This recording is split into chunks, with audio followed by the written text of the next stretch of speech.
Tatay ko ang pagkababae ko. Siya. May secret affair kami ng office mate ko. Hindi ko matigilan kasi sobrang galing niya sa... Rocky's Secret Files. Secret Files. It's the kind of bleep you never knew existed. Kunwari inosente, pero boy naman pala. Rocky's Secret Files. Secret Files.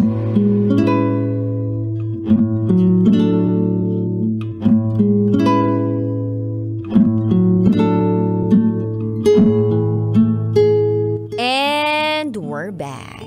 Kasama nyo pa rin si DJ Rocky and this is Cha's Secret File. Si Cha na na-scam,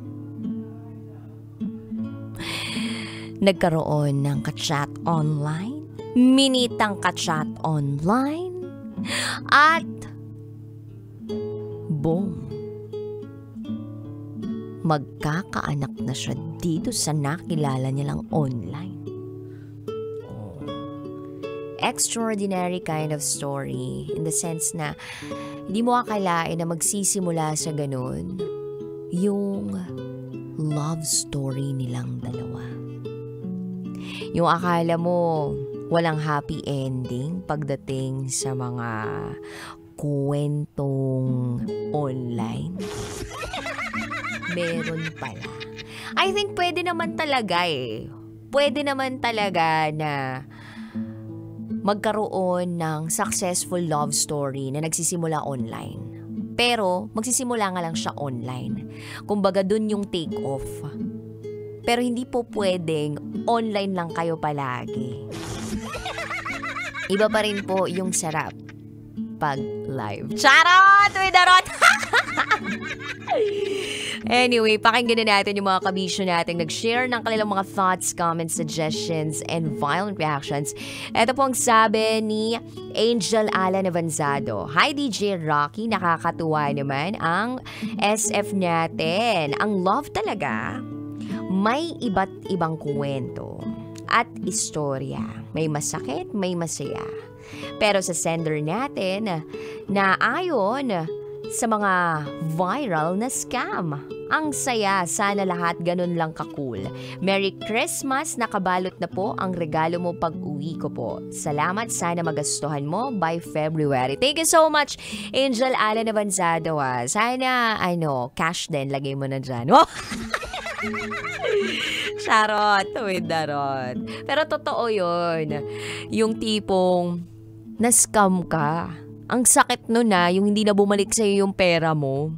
Pero ang kapalit nun, love life naman. Oh. So minsan talaga may mangyayaring pangit sa buhay natin. Tapos tsaka magkakaroon ng magandang mangyayari sa buhay natin. Naniniwala ba kayo dun? Na kailangan muna may pangit na mangyari bago magkaroon ng maganda. Pero ayaw mo namang isipin na may ganun. Pero parang may ganung nangyayari. And in order for you to appreciate happiness, you have to also experience sadness. Alam niyo yung pelikulang Inside Out? 'Di ba meron dun yung mga emotions? Si joy, si sadness, nandun yung anger. So, yung mga emosyon na yun, you have to feel it kapag yun yung hinihingi ng sitwasyon or yun yung nangyayari sa buhay mo na dapat mag-trigger yung mga ganon.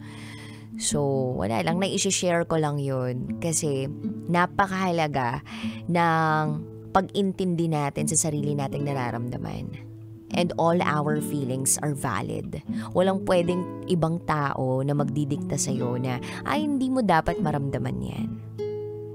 So, bakit ba tayo napunta sa usapan na yun? Wala lang, gusto ko lang i-expound yun. Charot with darot. Anyway, eto naman ang sabi ni Darwin Russell. Bibihira na lang ang mga relasyong nagkakatuluyan na nakilala lang sa social media kasi karamihan puro naghihiwalay din sa social media. You know, Cha, I'm really happy for you na nakahanap ka ng taong magmamahal sa'yo ng tapat at totoo. Have a great future for the two of you. That's all po, DJ Rocky. Love you so much. Bibihira na lang talaga sa panahon ngayon na nagiging successful yung relationship na nagsisimula sa social media. Ang dali kasing manloko ngayon sa totoo lang. Kung gugustuhin ng taong manloko siya, makakapanloko siya. Hello, ilagay mo lang sa profile picture mo yung kaibigan mo na hindi mo kaibigan sa FB. Gets mo? Kumbaga magpanggap ka na ibang tao ka. Post ka lang ng post ng picture mo, ganyan. Tapos, mag-add ka ng mga kung sino-sino.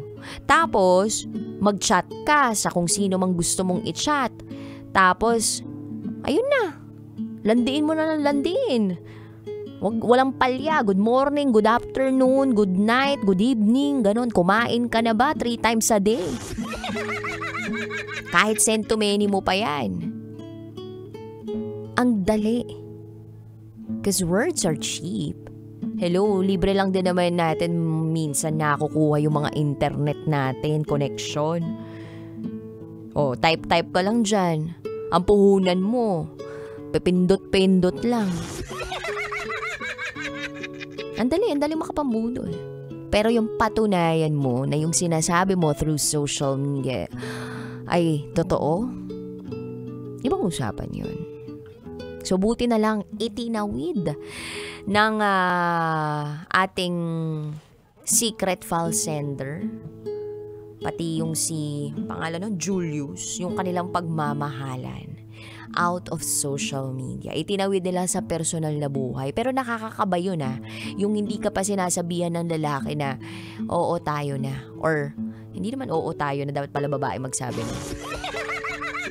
Yung hindi ka man lang tinatanong kung pwede ba manligaw or sinasagot mo na ba ako. Tapos, labas kayo ng labas. Tapos parang ginagawa niyo na yung mga bagay na ginagawa na magjowa.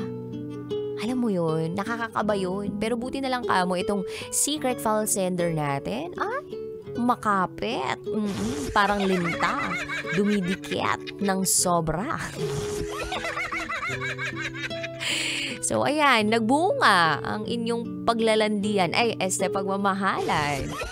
Nagkaanak. 3 months pregnant sa ate mong girl. Eto pa sabi ni Charles Sancho. Sana all nagkakatuluyan sa SOCMED. Samantalang ako, friends mo hanggang FB lang. Gusto mong gawin mo na rin ako, friend. Habang tumatagal, lambingin mo na ako. Charot with harot. Dati, kapag pumoporma ka sa isang tao, susulatan mo. Naabutan ko pa actually yung ganun yung sulat-sulat. Tsaka yung texting. Yung chat sa FB, DM sa IG, parang recent na lang yun Pero I remember back in the days, nung high school and college, yung mga gustong pumorma sa akin, yung mga gustong maligaw sa akin, sumusulat pa sa akin. Nagpapadala pa ng regalo o nag-aabot ng regalo na binili nila sa Blue Magic. Ganun. Talagang nanliligaw. Tapos magtatanong kung pwede raw bang manligaw. Minsan yung tanong pa na yun, ipapaabot pa sa mga kaklase mo o dun sa kakilala mo. Ganun. Ngayon, paano manligaw ang tao? Like lang yung post mo. Chat ka lang. Hindi ka man lang padadalhan ng kung ano-ano. Or minsan padadalhan ka ng kung ano-ano pero madadala ka sa matatamis na salita. Kaya, iba-iba po. Iba-iba. May mga tao na legit at malinis ang intensyon through social media. Or gumagamit man sila ng social media, yung intensyon naman nila ay puro. Totoo. Tapat sila dun sa taong gusto nilang landiin. Pero, may mga tao din naman na nagtatago sa social media because their intentions aren't true. Hindi puro, meron lang gustong makuha sa iyo. Or po pwede ring bored lang, panandaliang aliw lang. So swertihan din and nagkakataon din na merong mga taong iba yung unang intensyon but eventually nagustuhan yung taong kausap nila hanggang sa naging seryoso. May iba rin naman na all throughout malinis ang intensyon. So yun ang natagpuan siguro ng ating secret file sender na hopefully ay magtagal. At sana kayo na ang magpatunay na merong forever. Hindi man ito yung klase ng love story na madalas nating napapakinggan at madalas nating hinahangaan. But at least you made it. And you are continuously working para maging all right sa okay ang inyong relationship. Kasi di naman porke nagkaanak kayo, ibig sabihin doon na matatapos yun. Hello? Pagdaraanan nyo pa ang maraming pagsubok sa buhay katulad nga ng sabi ng nanay at tatay ko. And hopefully, hindi pa rin mawala yung pagpapadama ng pagmamahal sa isa't isa. At sa mga kabisyo natin out there na kinilig ang mga tumbong, share nyo na sa akin ang inyong mga thoughts, comments, suggestions, or secret files. Raketera@gmail.com. Diyan nyo lamang po i-share ang inyong secret file. I gotta say BRB as in bathroom break. You were still with me, DJ Rocky, and you are listening here sa stasyong number 1 sa mga malulupit manggapang sa kakalsadahan. 90.7 Love Radio. This is Jazz Secret File. Sasakyan sikat, basta't Love Radio.